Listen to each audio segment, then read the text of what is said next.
What's up, everyone? So today we got a little bit of a hectic scenario going on here. We are cleaning all of the tanks. It is finally time to get in there and scrape these hard plaques of algae. They won't come off with the magnet. They'll only come off by a hard scraper. So I'm draining this down. We're gonna get in there and clean her.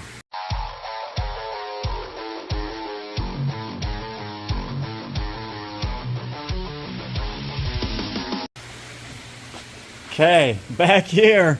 So someone left the door open, and if you were on the live stream last night, you know a raccoon got into some of our koi food, dumped a big old box of food into Morla's tank down here. So we're doing a water change on her as well to get her some nice fresh clean water. So tank is now clean of algae, but the water looks a bit rough. That's all right, it'll clear up in no time with the filtration on it. But we went ahead and cleaned the glass on this Frontosa tank. It wasn't nearly as bad, and that's because of the positioning with the skylights. The next tank we're doing is this 500. We're not going to be draining it as fast because we're worried that it might crack a seam. So you always want to be careful with acrylic tanks. You don't want to fill them or drain them too fast. But this is the next tank to go, and we had an idea, since this is the South American tank, it really doesn't fit them to have this sand waterfall in it. Even though it's super cool, we're probably going to take that out and do escape in there for the South American, Central American cichlids. They took all the sand out. Yeah, you can see they've been nesting in the bottom of the waterfall, and all the sand is mixed in with the white rock.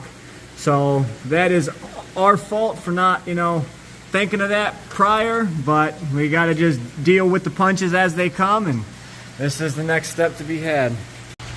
Okay, so while this is filling up, we did a little rearranging. As you can see, we took that waterfall out, and I went ahead and put this long branch in there to be a little more suiting for them.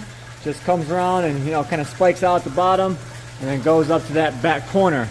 Now where we took that from is over here in the bass tank. For one, gives them a little bit more room. The tank looks a little bigger that way.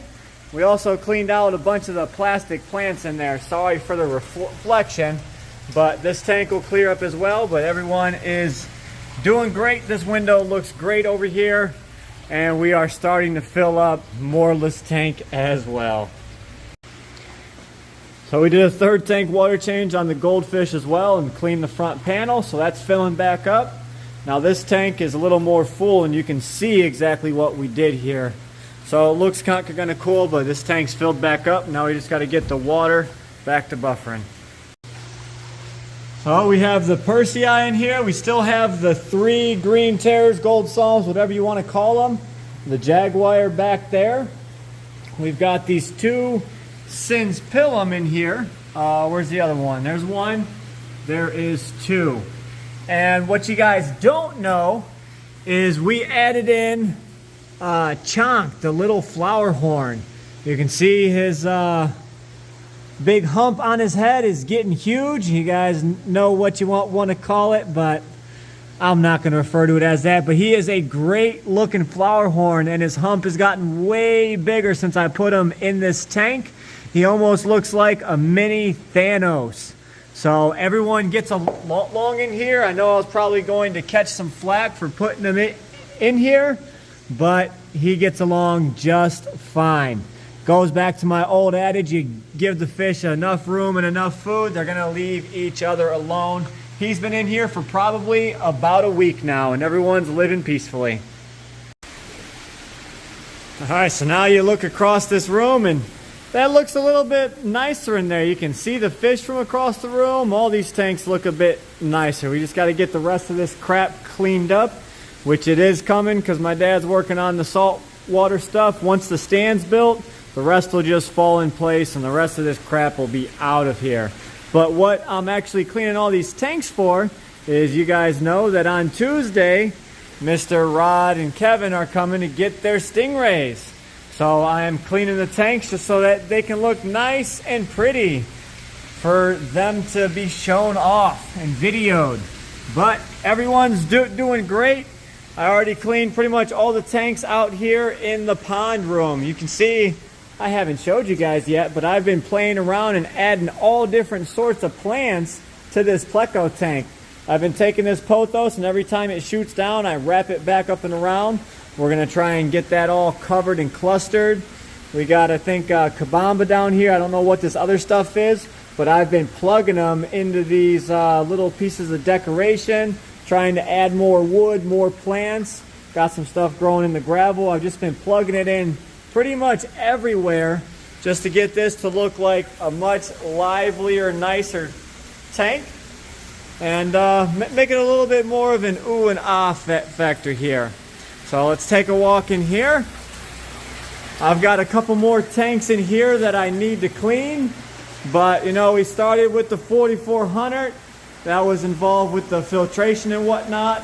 There is still a few other tanks that I have to clean, like this 1,000 gallon. Got to get in there and scrub the algae. Discus tank looks great. That 95 or 90 gallon looks great.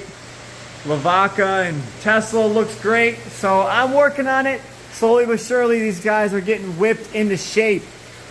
While I'm over here, I seen her. Let's give a little update on her. I have seen her belly is still rising and getting a little bit wider. I do not see 100% movement yet, so I don't think we are less than 30 days on her.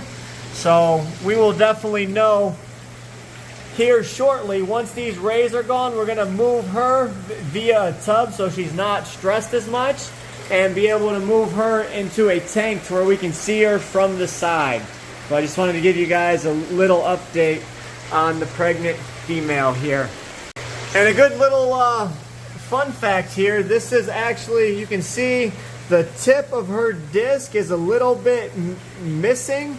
That is a recessive gene that bat rays have, so she has the gene for a bat ray. Who knows, maybe one of the small ones that come out will be a bat ray. But right here you are looking at the father on the right, mother on the left, of course. So those are going to be some pretty rays. Look at him too, very, very nice.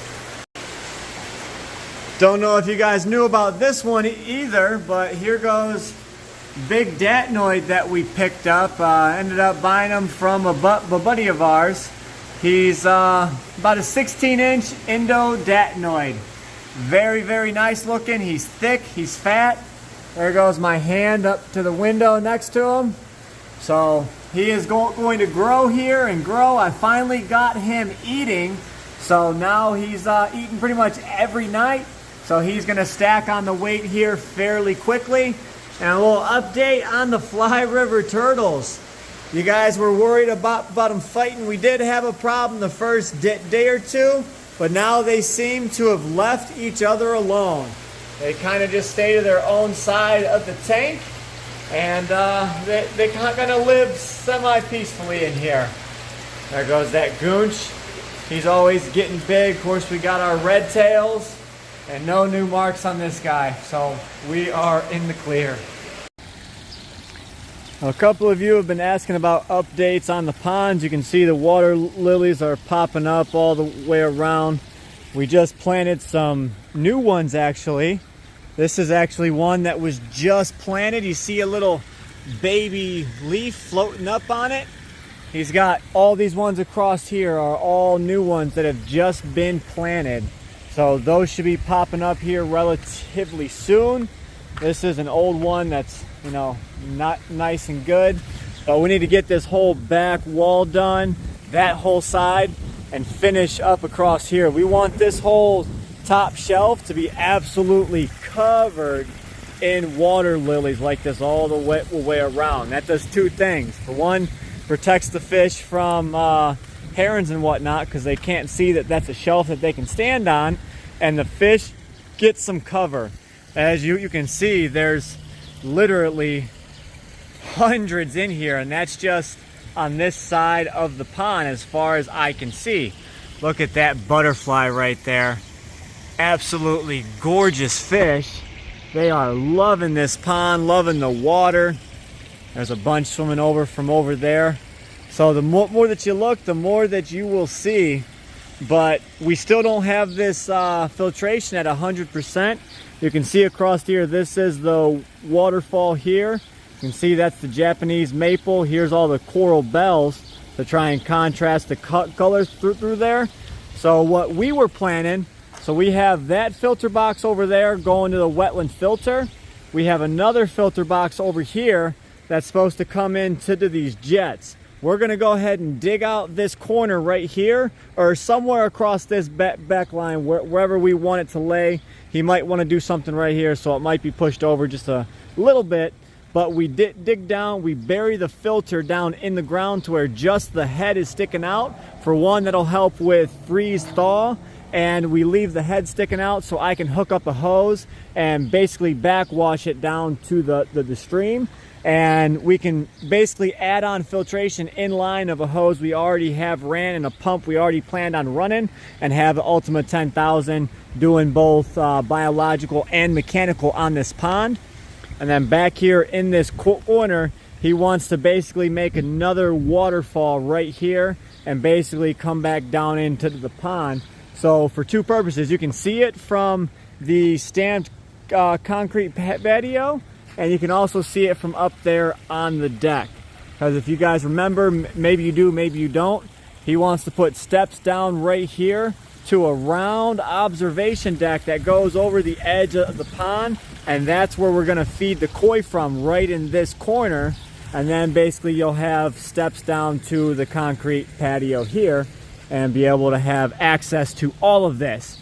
So I know in the live stream we were talking about the tortoise enclosure. So we were thinking from that corner, we can kind of, you know, angle it in straight across here, meet up with the deck. So 16 foot from that wall out to here, and then 36 foot long. This can all be the tortoise enclosure. As you can see, it's still kind of all overgrown with grass. All we basically have to do is give them a little enclosure, which we can actually kind of make underneath the deck, even if we wanted to, if we didn't want to build a separate house for the tortoises out here. But that's the pond that's going to be going to my house. I'm going to bury it in the ground. As you guys can see, it's our tub storage, but there is a 2 foot window, and it gets buried 2 foot in the ground. So what comes of that, we will show you guys in another video. But I just wanted to give you guys a little update on the koi pond, because you guys have been asking about it. There are tons of fish in here. They are beautiful, they are healthy, but we are not done with this pond. We still got the underwater lights to go in.